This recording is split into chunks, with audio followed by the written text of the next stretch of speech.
Então, antes de resplandecer, eu queria falar um pouquinho com os irmãos sobre o processo da iluminação. Só resplandece aquele que tem uma luz, aquele que um dia foi iluminado.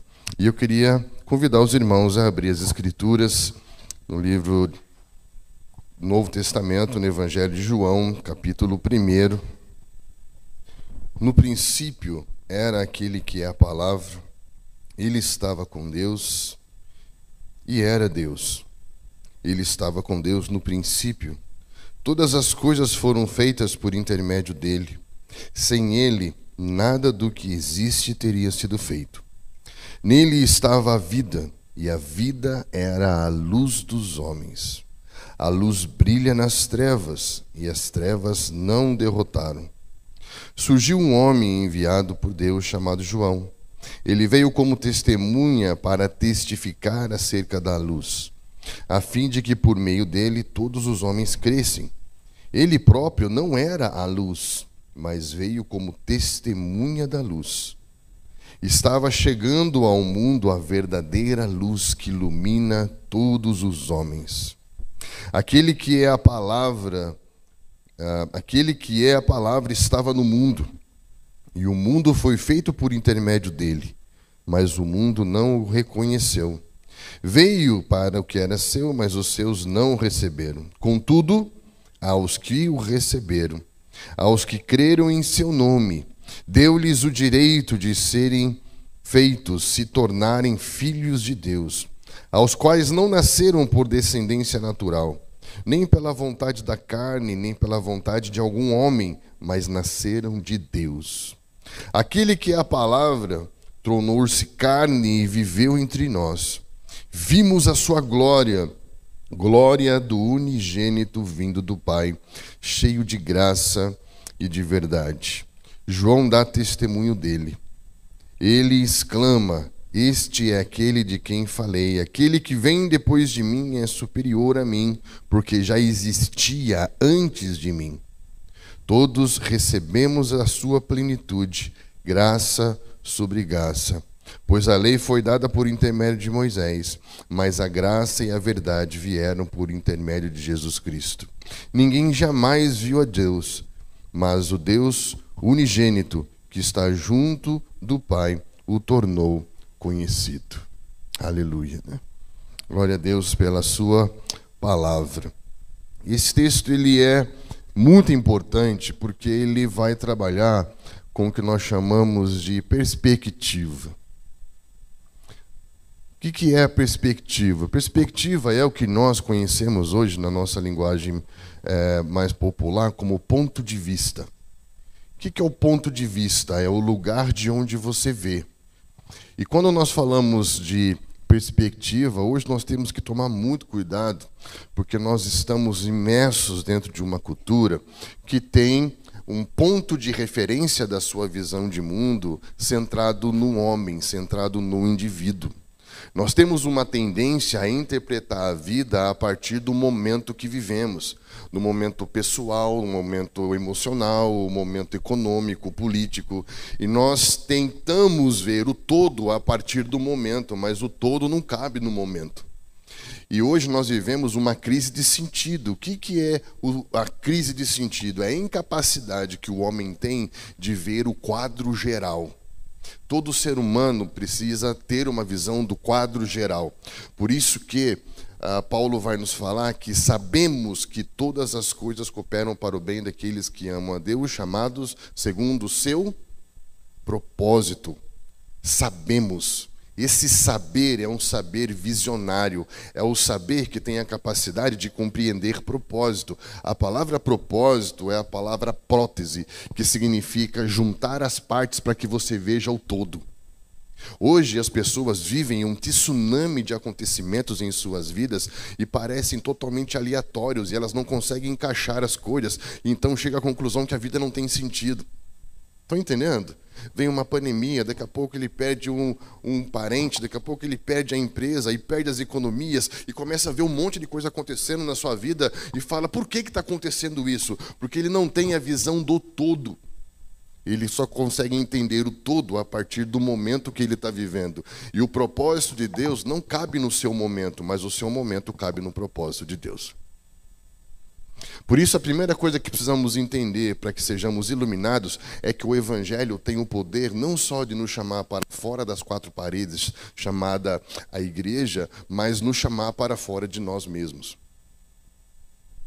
Quando Jesus estava pregando a mulher samaritana, você vai ver que quando ele começa a falar sobre o Evangelho com essa mulher, a primeira impressão que nós temos no texto é que ela quer aplicar tudo o que o Senhor está falando para a sua vida pessoal, para o seu momento pessoal, porque nós temos uma tendência a enxergar o mundo a partir do indivíduo. Isso se chama antropocentrismo, isso é queda, isso é a natureza do homem separado de Deus, em que vai ver o mundo a partir de si, e não a partir do próprio Deus. Estão entendendo? É um ponto de referência equivocado. Ela diz assim, que bom essa palavra, então me dá dessa água, porque aí eu não preciso mais vir aqui buscar. Estão entendendo? Ela falou assim, que bom esse evangelho, porque ele vai melhorar a minha vida. Eu não preciso mais pegar o sol das 3 horas para caminhar até aqui com água na cabeça. Obrigado por esse evangelho, porque ele vai resolver meus problemas pessoais. Jesus diz, eu acho que você não entendeu. Eu não vim para melhorar a sua história. Eu não vim para ser o Senhor da sua história. Eu vim para salvar você da sua história. Me conta a sua história. E ela começa a contar a história dela. E ele diz, está vendo?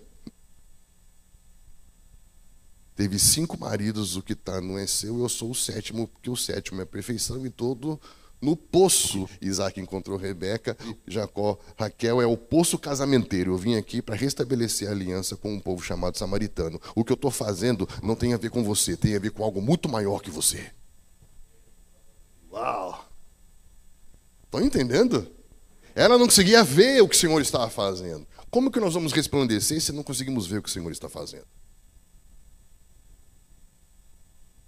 Para que possamos resplandecer numa cidade, precisamos ver o que Ele está fazendo. E o que Ele está fazendo é muito grande, querido. É muito poderoso. Transcende ao que podemos tocar. Aquela mulher, quando ela entendeu que o que o Senhor estava falando com ela era algo que era fruto de uma visão. Olha que lindo esse texto. O texto de João 4 começa falando que os fariseus ouviram falar que os discípulos de Jesus o batizavam mais que os discípulos de João. Ou seja, estava vivendo ali um tipo de conversa muito peculiar do evangelicalismo moderno. Um comparando com o outro, quem está fazendo mais que o outro, não é? Então, eles ouviram falar que os discípulos de Jesus batizavam mais que os discípulos de João, mas, na verdade, nem era Jesus que batizava, mas aí, então, estava aquele...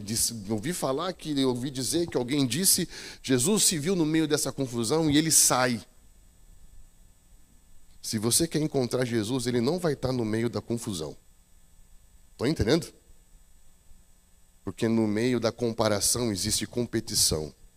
E quando nós começamos a comparar o que um está fazendo com o que o outro está fazendo, naturalmente já começamos a competir. Ele sai desse ambiente contencioso, míope, sem visão, em que cada um apenas está olhando para aquilo que ele mesmo está fazendo e não consegue ver o que Deus está fazendo. Quando ele sai desse lugar e vai para uma região mais ampla, ele vê um campo branco pronto para ser colhido.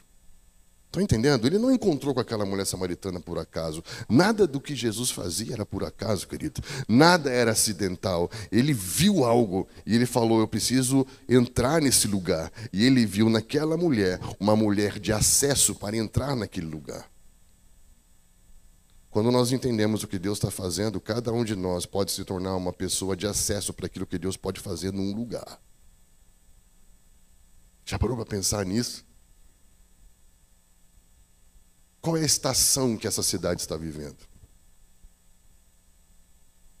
A estação do plantio ou a estação da colheita? Porque dependendo da estação que a cidade está vivendo, é um tipo de chuva diferente, é um tipo de instrumentalidade diferente, é um tipo de estratégia diferente. Estão entendendo? Então nós precisamos olhar, sair um pouco desse universo ensimismado em que ficamos olhando para nós mesmos. Jesus saiu desse lugar para ver o que Deus estava fazendo, visão. Para que possamos resplandecer, temos que ver o que Deus está fazendo nesse tempo.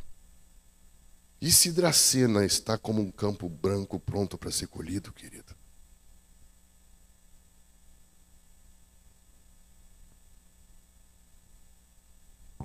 Jesus tocou uma mulher, vendo em uma mulher uma cidade. Já parou para pensar nisso? Que você pode discipular e evangelizar uma pessoa, vendo nessa pessoa uma cidade? Quando aquela mulher entendeu que não tinha a ver com ela e que a visão era muito mais ampla, acontece algo maravilhoso. A Bíblia fala que ela deixou o seu cântaro e foi para a cidade. O que significa o seu cântaro? O seu cântaro significava a sua busca pessoal. O cântaro era como um balde, né? Como um lugar, um recipiente em que ela iria buscar água. Então ela estava usando o cântaro para buscar algo para si. Estão entendendo? Imagine que cada um de nós essa manhã veio buscando uma bênção de Deus, uma palavra de Deus para a sua vida. E de repente, nessa manhã, Deus pode fazer um milagre de abrir a nossa visão e nós deixarmos nosso cântaro nesse altar e saímos aqui nessa manhã buscando uma cidade para Jesus. Isso pode acontecer. Isso pode acontecer. Quando nós temos compreensão do que o que o Senhor está fazendo é algo muito amplo, vai muito além de nós. Às vezes eu tenho a impressão que Abraão não tinha ideia do tamanho da promessa, daquilo que Deus falou que ia fazer através dele. E aí então Deus tem que falar para ele: olhe para o céu, cara. Tira os olhos de você. Não tem a ver com você. Não depende de você. Não é por causa de você. Olhe para os céus. Tente contar as estrelas. Se você conseguir, você vai chegar perto de entender o tamanho do que eu estou fazendo no mundo hoje. Então, o que eu quero compartilhar com os irmãos é a importância de entender o papel do Evangelho, de nos chamar para fora de nós mesmos, para que possamos ver que o que Deus está fazendo é algo muito grandioso e termos uma percepção do que é a realidade espiritual.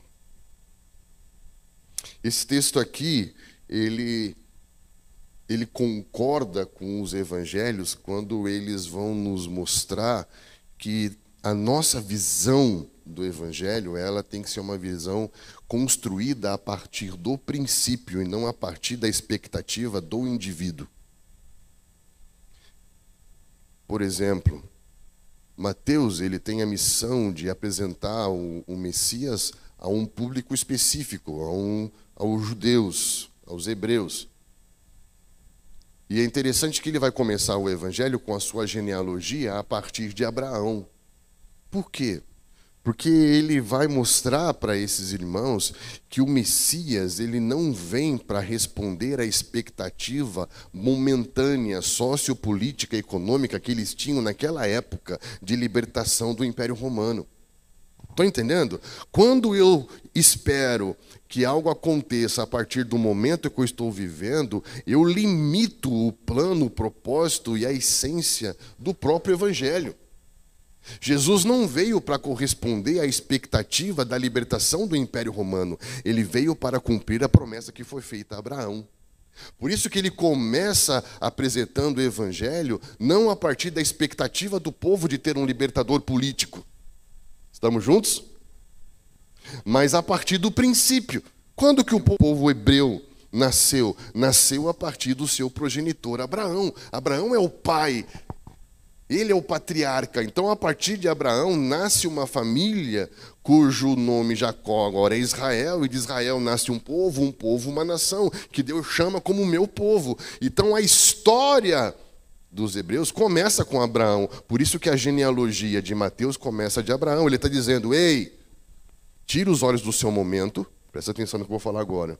Tira os olhos do seu momento, de você, volte os olhos ao princípio, para que você veja todo o propósito.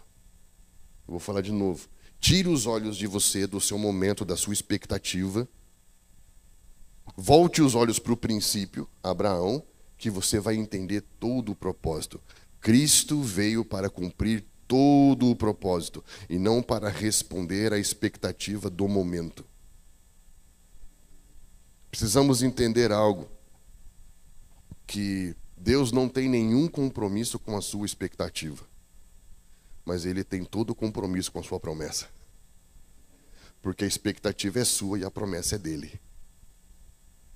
Estamos juntos? A expectativa é aquilo que eu espero que Ele faça. A promessa é aquilo que Ele disse que vai fazer. As coisas talvez não aconteçam como que você espera que aconteça, mas vão acontecer como Ele disse que iria acontecer. Uau! Às vezes nós vivemos o que eu chamo a crise do túmulo vazio, né? Porque haviam 2 discípulos na estrada de Emaús que falavam assim: nós esperávamos que fosse Ele, nós esperávamos que Ele fosse fazer isso, nós esperávamos que Ele fosse libertar, nós esperávamos... E Jesus estava caminhando do lado deles, eles não viram. Como que eu vou resplandecer se eu não consigo ver onde Jesus está? Como que eu vou resplandecer se eu não consigo ver o que Ele está fazendo? Quando você chegar um momento da sua vida em que você não sabe onde Jesus está, vou te dar uma dica. Se lembre qual foi a última coisa que Ele te falou. Ele vai estar lá. A última coisa que Ele tinha dito é: no 3º dia eu vou ressuscitar. Ele estava lá. Porque Ele tem compromisso com o que Ele disse. E Ele está no que Ele falou. Estão entendendo? Então Jesus vai começar a resgatar esses homens da frustração. Por que muitas pessoas estão frustradas? Porque as suas expectativas não foram correspondidas. Esse é o problema das nossas frustrações relacionais, congregacionais, políticas, sociais, porque estamos sempre projetando passivamente aquilo que a gente espera que aconteça no outro. E não no que Deus falou que vai fazer através de nós. Em nós. Estamos juntos? Então Jesus teve que dar uma aula de 12 quilômetros para esses homens, explicando desde a lei, os profetas, os escritos, dizendo: ei, está escrito, tudo o que está acontecendo está escrito. E esses homens começaram a ser iluminados. Porque lâmpada para os seus pés é a sua palavra. Luz para os meus... Sabe o que isso quer dizer? Lâmpada para os pés significa que a palavra te dá luz para entender o que você tem que decidir agora e te mostra onde você vai estar amanhã se tomar a decisão correta hoje. Porque te mostra os pés e o caminho. O agora e o destino. Não é lindo isso? Então nós precisamos ter essa experiência de iluminação para que tenhamos uma visão ampliada, abrangente. Para que o Senhor venha expandir a nossa visão que nada mais é a visão dEle, do que Ele está fazendo. Estamos juntos, querido? Se você for olhar para os evangelhos, você vai perceber isso. Mateus começa chamando a atenção para o princípio a partir de Abraão. Já Lucas está falando para os gentios. A genealogia dele começa a partir de Adão, porque é uma mensagem para toda a humanidade, para todos os homens. Interessante, né? E aí vem João e fala esse texto aqui estrondoso. Por quê? Porque ele vai antes de Abraão e antes de Adão. Ele fala que existe um princípio antes do princípio. E esse princípio é Deus. Porque tem o princípio da coisa criada e tem o princípio que criou a coisa. Esse princípio que vem antes da criação é o princípio criador, que é Deus. Ele está falando, nós precisamos voltar ao princípio de tudo, para que a nossa visão possa ter claro todo o propósito. E isso traga sentido para o nosso momento e esperança para o nosso futuro. Você crê nisso? Então eu quero chamar a tua atenção para esse chamado de Jesus. Lucas capítulo 1 é muito interessante porque mostra, parece, um conflito que existia dentro da cultura, como existe hoje. Hoje nós estamos transicionando da era do conhecimento para a era da criatividade, porque as pessoas perceberam que só o conhecimento não traz transformação. O que traz transformação é o que você consegue fazer com o que você sabe. Então, durante muito tempo, a gente viveu a era do conhecimento e a super, ultra, mega valorização do conhecimento. Mas agora você vê muitas pessoas que muitas vezes não têm o mesmo nível de conhecimento que o outro, mas conseguem produzir muito mais coisa do que ele. Estão entendendo? Porque hoje estamos entrando já numa nova era, que é a era da criatividade. Mas, enfim, o conhecimento dentro do universo grego-romano que eles viviam era algo que era buscado, e isso é um signo de poder, de conhecimento. As pessoas queriam saber, querem saber. E é interessante que os primeiras pessoas que aparecem seguindo Jesus em Lucas, todas as três chamam ele de Rabi. Jesus está passando, e aí João mostra Jesus para André. Aí André vai atrás de Jesus e fala: Rabi, onde estás? Ele diz, repita comigo: vem e vê. Vem e vê. Presta atenção. Ele está dizendo: Rabi, mestre, quero te ouvir. Ele diz: vem e vê. Ok. André vai e chama Natanael. Natanael fala: mas de Nazaré pode sair um rei, um Messias? Eu vou lá. E aí, enquanto Natanael está indo, o Senhor vê Natanael antes de Natanael ver Jesus. E aí ele fica impactado. E quando ele chega, ele chama Jesus do quê? Rabi, que é o quê? Mestre. E ele diz: eis que você verá os céus abertos sobre a cabeça do Filho do Homem e anjos subindo e descendo. Quando que um anjo desce? Quando ele tem uma missão. Quando que ele sobe? Quando ele completou a missão. O que quer dizer? Que sobre Jesus coisas estavam se cumprindo e coisas novas estavam sendo anunciadas. Olha que lindo isso, não é? E aí ele diz: você verá os céus abertos sobre o Filho do Homem. Ele vem dizendo: mestre, quero saber. Ele diz: vem e vê. Você verá os céus abertos sobre o Filho do Homem. Aí chega um outro querido, muito conhecido nosso, chamado Nicodemos. Nicodemos vem e chama Jesus do quê? Rabi. E ele fala: se você não nascer de novo, você não pode ver. Percebe que a nossa preocupação sempre é que nós precisamos saber mais. A nossa busca sempre é para o saber mais. Mas Jesus veio para nos fazer ver. Ele veio para nos fazer ver, querido. Estamos juntos? Maravilhoso isso, não é? Por que ele veio para nos fazer ver? Porque ele é a luz. E ninguém consegue ver sem luz. Alguém consegue ver sem luz? Não, é impossível. Só enxergamos por causa da luz. E aqui esse texto de João, depois que nos chama atenção para essa visão mais ampla, a partir do olhar do princípio, ele vai dizer: ele estava com Deus no princípio, todas as coisas foram feitas por intermédio dele, sem ele nada do que existe teria sido feito. Nele estava a vida, e a vida era a luz. Então nós entendemos que no princípio de tudo, Deus criou os céus e a terra. Só que é muito interessante porque Moisés vê Deus criando os céus e a terra. João vê a relação trinitária que existe antes da terra ser criada. Então, é como se João tivesse num princípio antes de Moisés. Moisés viu Deus criando os céus e a terra. No princípio criou Deus os céus e a terra. João diz: no princípio era. O que vem antes? Deus criando ou Deus sendo? Deus sendo. Deus é Deus porque criou, ou ele criou porque ele é Deus? Ele criou porque é. Ele não é porque criou. Então ele é antes de criar. Então nós vemos aqui a essência. Tudo começa em Deus. E ali estava essa relação eterna de amor, trinitária. E a Bíblia fala que ele cria os céus e a terra. Existe alguma coisa fora dos céus e da terra? Você consegue pensar alguma coisa agora que esteja fora dos céus e da terra? Então quer dizer que no princípio criou Deus toda a realidade. Estamos juntos?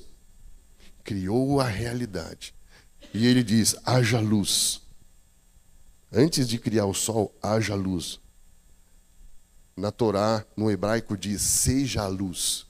Ou seja, a partir do momento que ele cria essa realidade, só pode passar a começar a ser conhecida por causa da luz que é colocada sobre ela. Porque no princípio estava a vida, e a vida era a luz.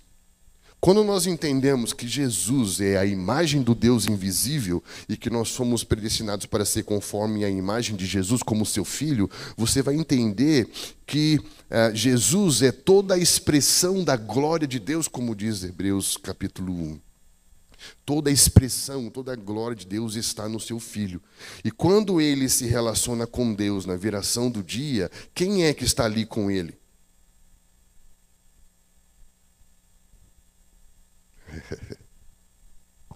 Pensa comigo, quando Jesus olha para os discípulos e fala assim,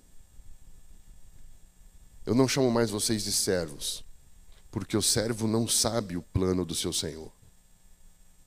Eu te pergunto, se o servo não sabe o plano do seu Senhor, por que ele faz? Porque ele tem medo do que pode acontecer se ele não fizer, afinal ele é servo, ele é escravo. Mas o que pode acontecer se ele não fizer? Não sei. Mas se você não sabe o que pode acontecer se você não fizer, por que você faz? Porque eu tenho medo do que pode acontecer. É uma relação baseada em medo e ignorância. Por isso que ele fala, nossa relação não pode mais ser baseada em medo e ignorância. Por isso eu chamo vocês de... Uau! Quem era aquele que se relacionava com o homem na viração do dia? Aquele mesmo que chamou seus discípulos de amigos. O mesmo que disse assim, a partir de agora, eu vou fazer vocês saberem tudo aquilo que eu ouvi do meu Pai. Quem é que fazia o homem conhecer e o homem viver? Ele estava ali sendo nutrido dessa vida, nutrido desse conhecimento de Deus. Porque tudo o que o homem sabia, ele sabia, porque o próprio Deus fazia ele saber. Por isso que ele diz, vocês são meus amigos. A palavra amigo é a palavra filéu. A palavra filéu é uma das palavras para amor. Sabia disso? Uma das expressões de amor é a palavra filéu. E muita gente fala que filéu é gostar, como se fosse algo banal. Mas não. Porque filéu tem a ver com o amor de confiança, e confiança se constrói. O amor filéu é o amor da amizade. Para que haja amizade, é necessário que eu entregue da minha verdade para alguém. Quando fala que o amor tudo confia, não está dizendo que eu confio em você. Eu não casei com uma pessoa porque eu confio nela. Eu casei numa pessoa porque eu confiei minha vida a ela. Uau! É diferente. O amor que tudo crê não é um amor que só acredita, mas é um amor que confia a sua verdade ao outro. Você sabe quando nós estamos construindo relações saudáveis, profundas e fraternas, quando um irmão confia a verdade dele ao outro. Não só um irmão que fica esperando que o outro não o traia. Eu acredito em você, hein? Eu confio em você, hein? Não vai me trair, não. Isso não é filéu, isso não é amizade, isso não é relação fraterna. Isso é cultura da suspeita. Quando Jesus diz, vocês são meus amigos, ele diz, eu amo vocês e eu vou fazer vocês saberem tudo que o Pai me diz. Perceba, já não é mais medo e ignorância, agora é amor e conhecimento, porque conhecer é relação. Lindo isso, não é? Então você vai perceber que no princípio o homem se relacionava com Deus, e se relacionar é conhecer. Gênesis 4 fala que Adão conheceu Eva. Quer dizer que eles tiveram uma relação que fez de dois um só. Isso é conhecer, nós falamos sobre isso ontem, a equação do conhecimento. Quando o homem deixa a sua casa, ele deixa de ser filho e se une a uma mulher, ele se torna marido. Quando eu conheço, o conhecimento compromete tudo que eu era e agora me faz responsável por aquilo que eu sei, por aquilo que eu me tornei. O conhecer a Deus compromete as estruturas da nossa vida, querido. Então esse homem, ele se relacionava, e se relacionar é conhecer. Conhecer é se relacionar com a vida e com a luz. Estamos juntos? com a vida e com a luz. Ele se relacionava a um relacionamento que era conhecimento, que trazia para ele luz, para ver toda a realidade, ver tudo como verdadeiramente é, ver como Deus vê. Isso é fé, ver como Deus vê. O que acontece é que o homem, entenda, conhecer é igual relação. Estamos juntos? O homem começa a ouvir uma outra voz, só que nenhuma outra voz ela é sem sentido. Ela é uma voz personificada. A mesma voz da pessoa que Jesus, em João capítulo 8, fala que é o pai da mentira, que mente desde o princípio. Que princípio? Esse aqui que a gente está estudando. A mentira tem um pai, o pai da mentira, que mente desde o princípio e nele não há verdade alguma. Só que a mentira precisa da verdade para existir. Porque se não existe uma verdade, não existe uma mentira. Porque a mentira não tem nada para dizer, ela só distorce o que já foi dito. Estão entendendo? Então, o que eu tenho falado para os jovens? Não ouçam a voz de alguém que não tem intenção de ter relação com você. Por quê? Para que eu chame alguém de amigo e para que eu possa ter relação com alguém, eu tenho que entregar a minha verdade. Se a mentira não tem verdade para entregar, ela não pode construir relação com você. Estão entendendo? É porque ela não tem natureza para isso. A mentira é a ausência, é o vazio, é o nada. É apenas a ferrugem do ferro, o buraco da cerca. Ela é apenas a manipulação daquilo que já foi falado como verdade. Ela não se sustenta por si só. Então, quando a serpente surge e ela começa... ela é a mentira, por quê? Quando a serpente surge, o que é interessante a gente perceber? Que ela vai propor o que para o homem? Conhecimento. Mas ela não pode construir relação. Então é mentira, é engano. Porque a essência do conhecer é se relacionar. Se ela está oferecendo conhecimento, mas não tem como construir relação, é mentira. Estão entendendo? A mentira não tem a capacidade de construir relação porque ela não tem uma verdade para dar para você. A prova disso é, quando a serpente fala com Eva, fala sobre quem?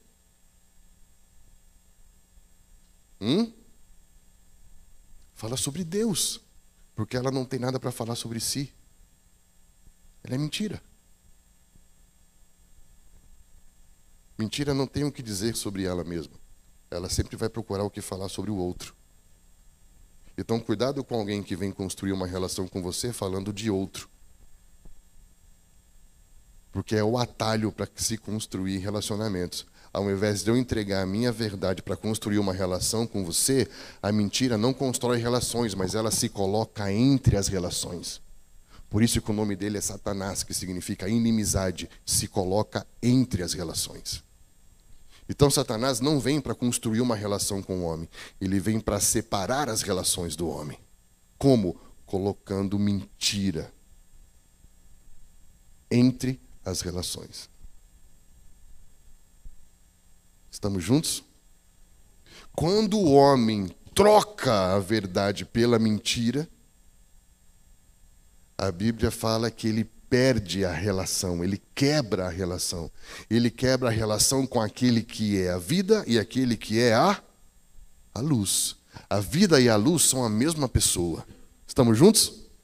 E aí o juízo, a consequência dele ter quebrado essa relação, certamente morrerás. Por quê? Quando eu quebro a relação com a vida, eu entro num estado de morte. O que é a morte? A ausência da vida. Estamos juntos? Quem tem o filho, tem vida. Quem não tem o filho, não tem vida. Então, fora do filho, não há vida. Estamos juntos? É muito interessante isso, porque a partir dessa separação, o homem entrou num estado progressivo de morte e começou a morrer espiritualmente, psiquicamente, fisicamente.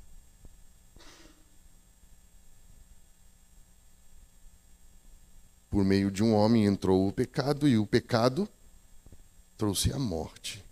Separação. Repita comigo: morte é separação. Separação é morte.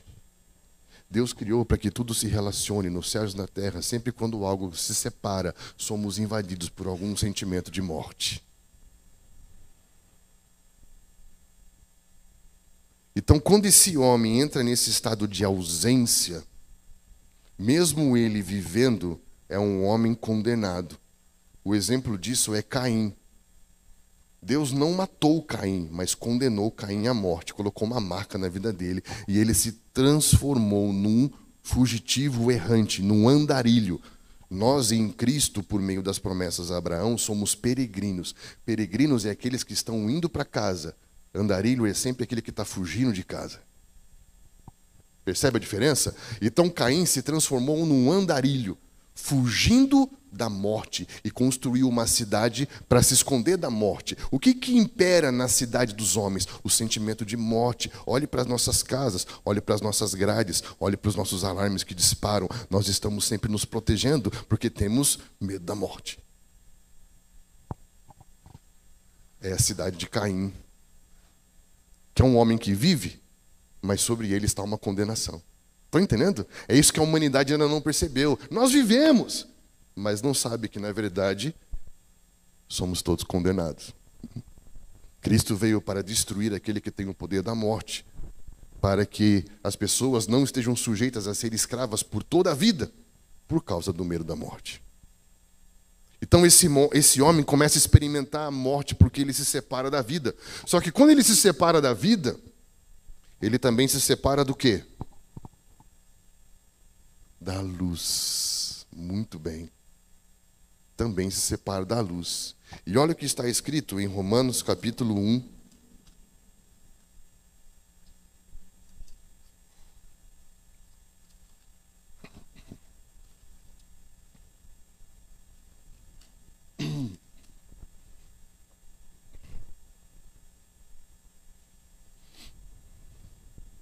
A partir do versículo 20. Porque desde a criação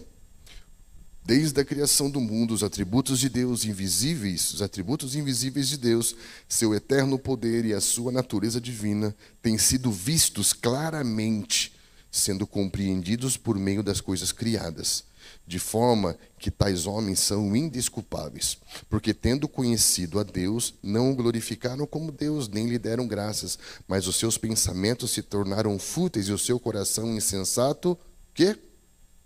O que é obscurecer? Sem luz, escuro. Olha lá. Olha o que esse texto está falando. Ele está falando que os atributos invisíveis de Deus, o seu poder, a sua divindade, se veem claramente por meio das coisas criadas. Lembra? Existe alguma coisa fora dos céus e da terra? Não. Então você consegue ver claramente Deus na realidade. Então existe uma realidade que comunica Deus claramente. Quem vê? Quem consegue ver? O homem perdeu luz. Alguém sem luz consegue ver? Não. Então, para que possamos resplandecer, precisamos ter uma visão clara da realidade. O que é real? O que é real para você? É a mesma coisa que é real para o diagnóstico que o médico te deu? Que o extrato que o gerente do banco te deu? Isso é o que é realidade, é o que eu posso tocar, é o que eu posso ver, é o que eu posso sentir. O que é real? Com quem está a percepção da realidade?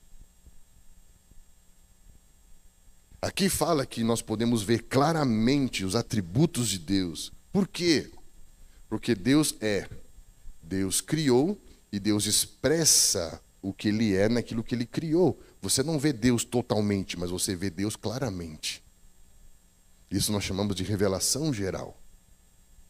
O que todo homem pode observar. mas não consegue ver. Por quê? Porque o seu coração se tornou obscurecido.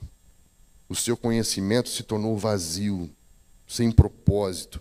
E aí o texto vai dizer que, dizendo-se sábio, ou colocando dentro da cabeça que são sábios, tornaram-se loucos, trocaram a glória de Deus imortal por imagens feitas segundo a semelhança do homem mortal, bem como pássaros, quadrúpedes e répteis. E Deus entregou aí Deus começa a discorrer esse texto. Mas o que eu acho muito interessante nesse texto é que o homem passou a ter o seu coração obscurecido. Estamos juntos? Então você percebe que quando ele quebra essa relação, porque acredita na mentira que promete conhecimento sem relação, ele quebra a relação com a verdade. Quando ele quebra a relação com a verdade, ele perde vida e entra num estado de separação. E separação é morte, é condenação. Só que quando ele perde a vida, ele também perde a luz. Mas acontece algo em Gênesis 1 que parece que diz ao contrário, porque o texto fala que quando ele toma do conhecimento do bem e do mal, os seus olhos se abriram.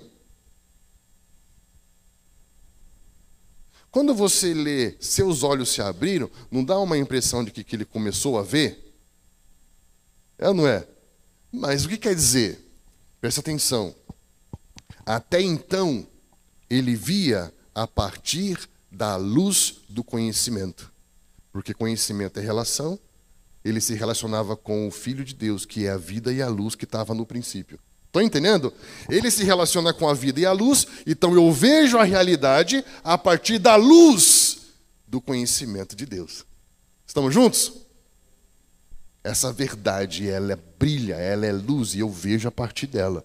Quando eu rompo com a verdade por causa da mentira, quando eu rompo com a vida e entro em morte, quando eu rompo com a luz e entro em trevas, quando abre os olhos é a mesma coisa que alguém pegar o interruptor e apagar a luz. Uf, apagou a luz. Abrir os olhos significa agora que eu não vejo mais a realidade a partir da luz do conhecimento de Deus. Significa agora que a realidade é só aquilo que eu posso. Porque apagou a luz, ele abriu os olhos, mas está no escuro. Ou seja, ele não tem mais luz para ver a realidade. Quando eu não tenho mais luz para ver a realidade, eu estou na mais densa escuridão, trevas. Quando eu estou na mais densa treva, imagine você dentro de uma caverna totalmente escura, um lugar totalmente umbreu.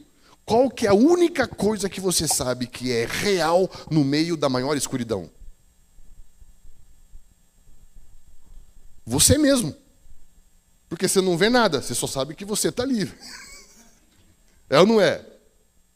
Por isso que, qual foi a primeira coisa que o homem viu depois que os seus olhos se abriram? Ele mesmo. Que estava nu.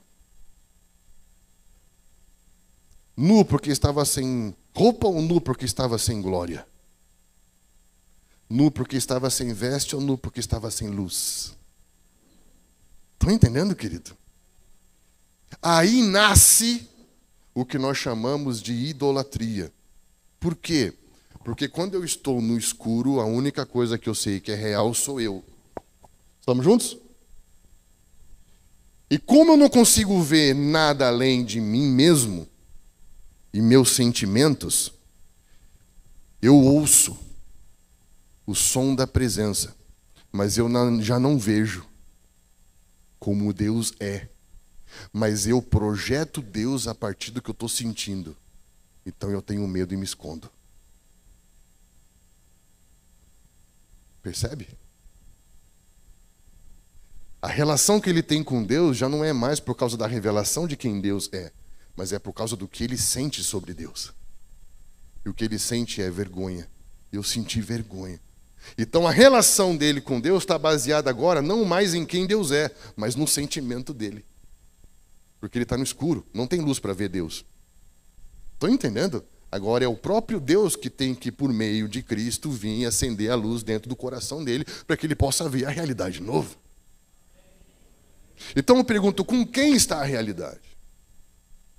O que me preocupa é que quando nós que temos luz, parece que somos tentados a chamar de realidade o que as pessoas que não têm luz chamam de realidade.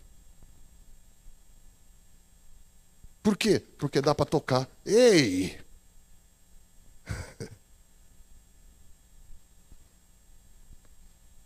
E aí, no meio do escuro, ele lembra que tem uma mulher. Miserável.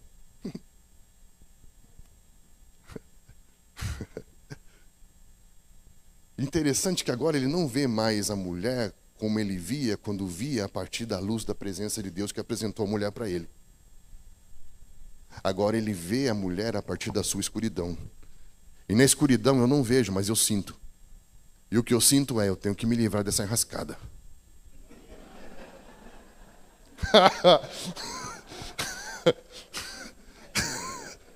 Não é? Aí ele vai dizer, a culpa foi sua, Deus. Você que me deu esse trambolho.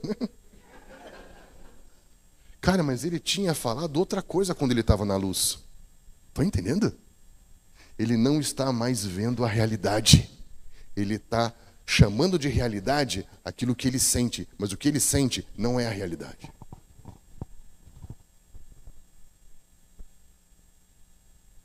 Estão entendendo?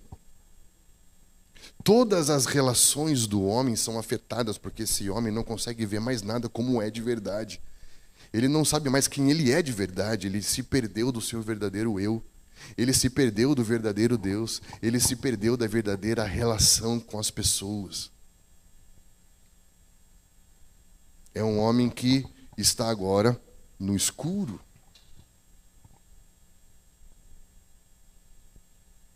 E o que nós vamos entender com relação a isso aqui, para que possamos resplandecer, precisamos entender a importância de sermos iluminados.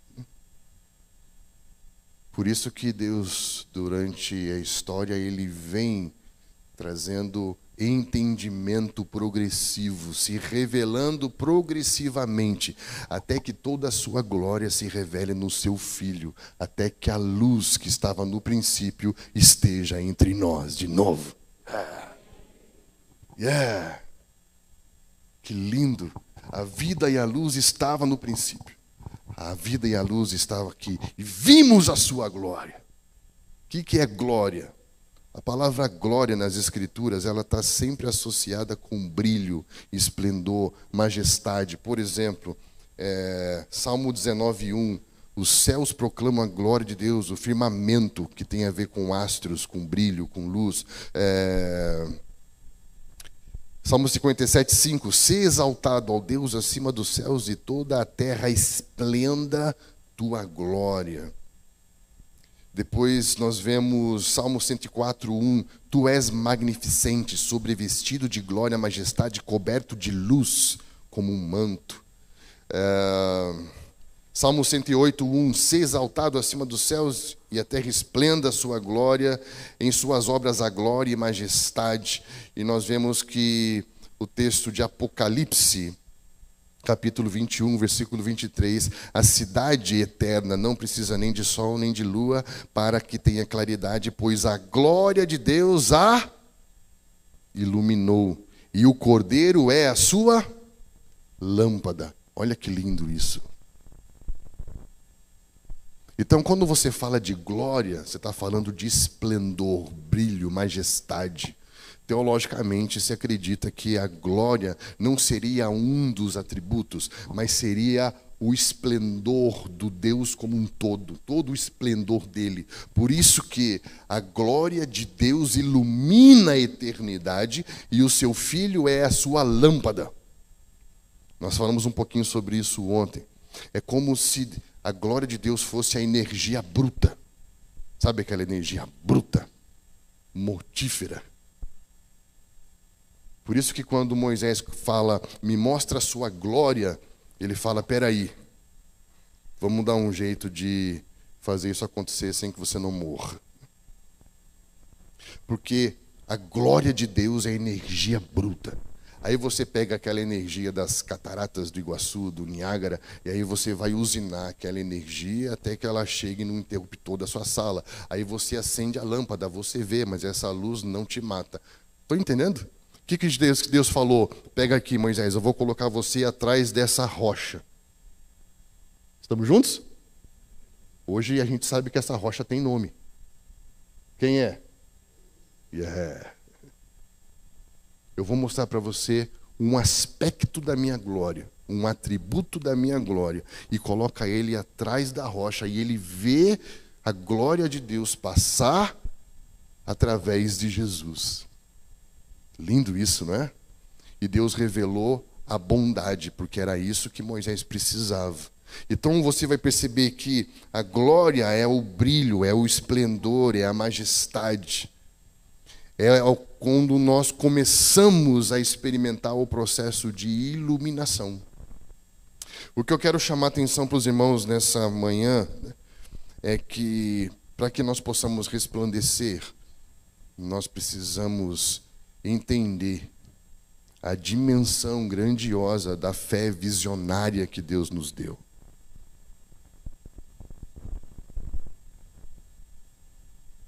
Eu quero que você saia pensando aqui hoje, o que eu estou chamando de realidade é realidade? A Bíblia fala em Coríntios capítulo 5, 17, que se alguém está em Cristo as coisas velhas e tudo se fez. Pergunta: tudo se fez novo porque tudo mudou, ou tudo se fez novo porque algo mudou dentro de você que fez você ver tudo de forma diferente? Estão entendendo? É o que Paulo falou do iluminou os olhos do coração. Uma luz acendeu dentro que faz com que você veja como Deus vê, e começamos a ver a realidade como ela é. E aí sabe que vão chamar você de louco? Porque o que você vê, ninguém está vendo. É como Eliseu. Fala: Senhor, mostra para ele a realidade. Porque estavam com medo de um exército. Só que quando os olhos se abriram, eles viram que havia muito mais anjos do que inimigos. Estão entendendo? É como se você estivesse numa situação, mas aquela situação não te paralisa mais, porque você vê a realidade como ela é, e não como as pessoas dizem que ela é. Porque na escuridão eu projeto a realidade como eu acredito que ela seja, mas não tenho luz para ver como ela é. E só a partir da relação com Deus, que é glória, que é luz, que ilumina os nossos corações, é que podemos ver a realidade como ela é. Um exemplo disso, muito interessante, está nos espias. Quando Moisés enviou os espias para olhar a terra. Lembram dessa história? Números 13. É muito interessante isso. Por quê? Porque eram príncipes, eram líderes, eram homens que pertenciam ao povo de Deus, que estavam sob a liderança de homens de Deus, que tinham ouvido a mesma palavra de Deus e que estavam olhando para a mesma terra que Deus prometeu aos seus pais. O mesmo povo, o mesmo líder, o mesmo Deus, a mesma palavra, a mesma terra, mas eles não viram a mesma coisa. 10 homens viram uma coisa e 2 homens viram outra coisa. Mas era o mesmo povo, o mesmo líder, o mesmo Deus, a mesma palavra e a mesma terra. Por que 10 viram uma coisa e 2 viram outra? O problema estava com o que estava sendo visto ou com quem estava vendo?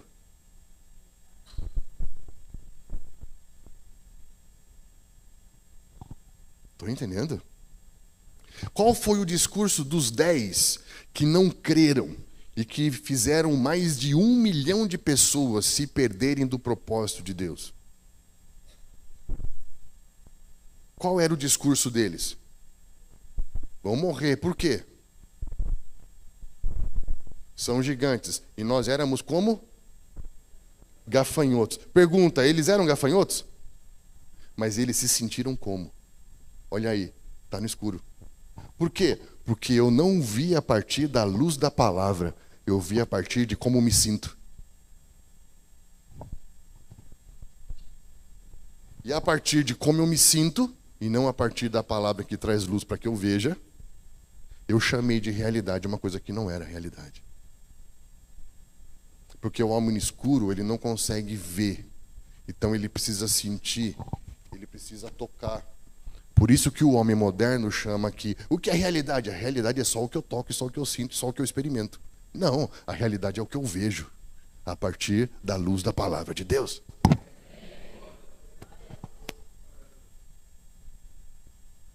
Estamos juntos? E aí vem dois caras fora da casinha que olharam, que eu chamo a atenção do pessoal às vezes, que eu falo que a gente lê a Bíblia na posição errada.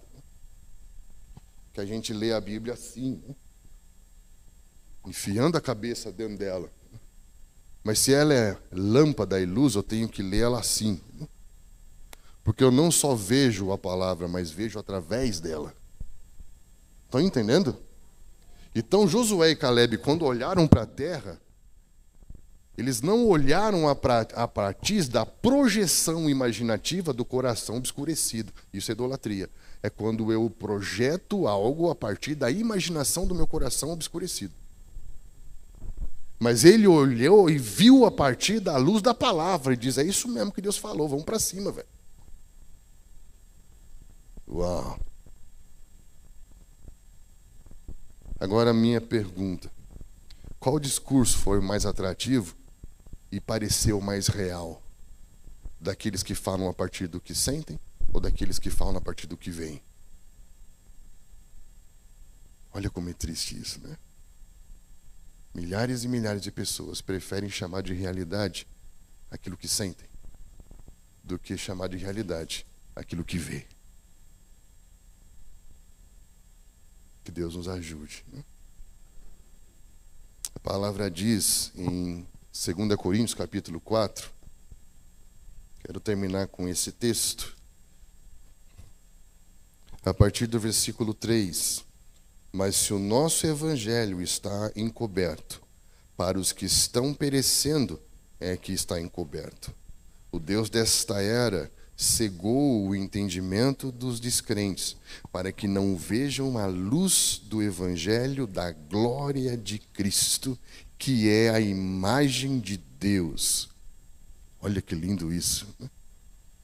Mas não pregamos a nós mesmos, mas a Jesus Cristo Senhor, e a nós como escravos de vocês por causa de Jesus.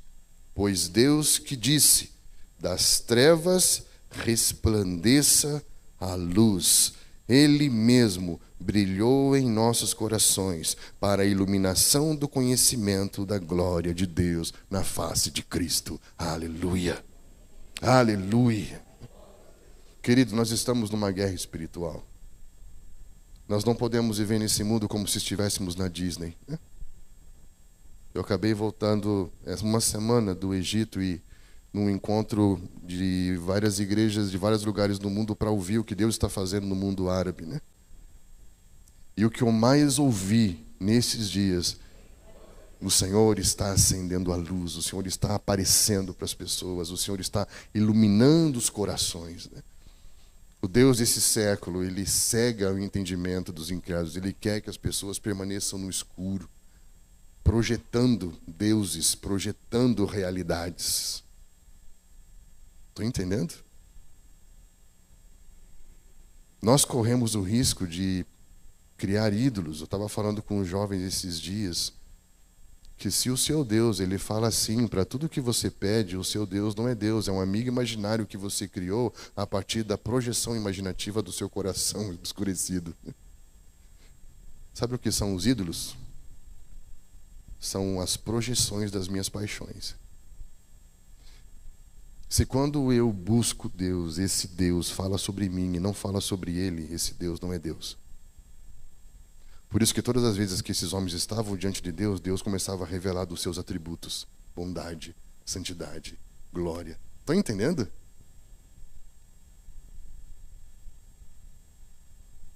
A minha oração é para que mais uma vez o Senhor troveje nos nossos corações, haja luz. E que nós possamos entender que estamos numa guerra, né? E que existe o poder no Evangelho. Há uma luz no Evangelho. Há uma luz no Evangelho. Amém, queridos? Quando você começa a contar a história de Deus, que é o Evangelho, acende uma luz. Sabe por quê? Porque a história de Deus fala de Jesus. A luz do Evangelho é a glória de Cristo. E quando as pessoas olham para a glória de Cristo, veem quem? A imagem de Deus Pai. Porque toda a glória de Deus está expressa no seu Filho e está contada no Evangelho. Então, que Deus nos dê graça para que à noite a gente possa compartilhar sobre o resplandecer agora, que é contar essa história que nos iluminou para que possamos ser uma luz aonde Deus nos colocou. A minha oração é para que você saia daqui repensando o que eu estou chamando de realidade. É a realidade. Quando alguém vier trazer um relatório para você sobre a igreja, sobre o irmão, sobre a situação do Brasil, você fala, irmão, esse relatório fala sobre o mundo que você está descrevendo ou sobre como você está se sentindo? Você ouviu isso de Deus? Ou é o que você sente? Se é o que você sente, guarda para você. Em 2005, eu estava vivendo um momento muito conturbado da nossa vida e Deus nos parou.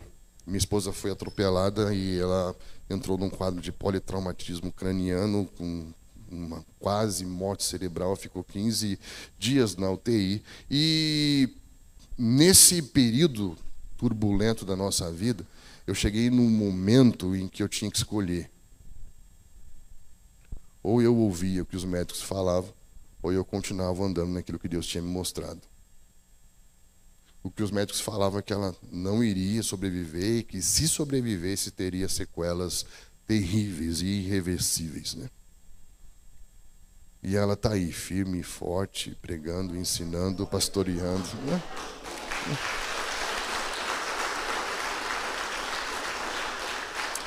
Então, a pergunta sempre quando alguém te fala algo é dizer, isso é realidade?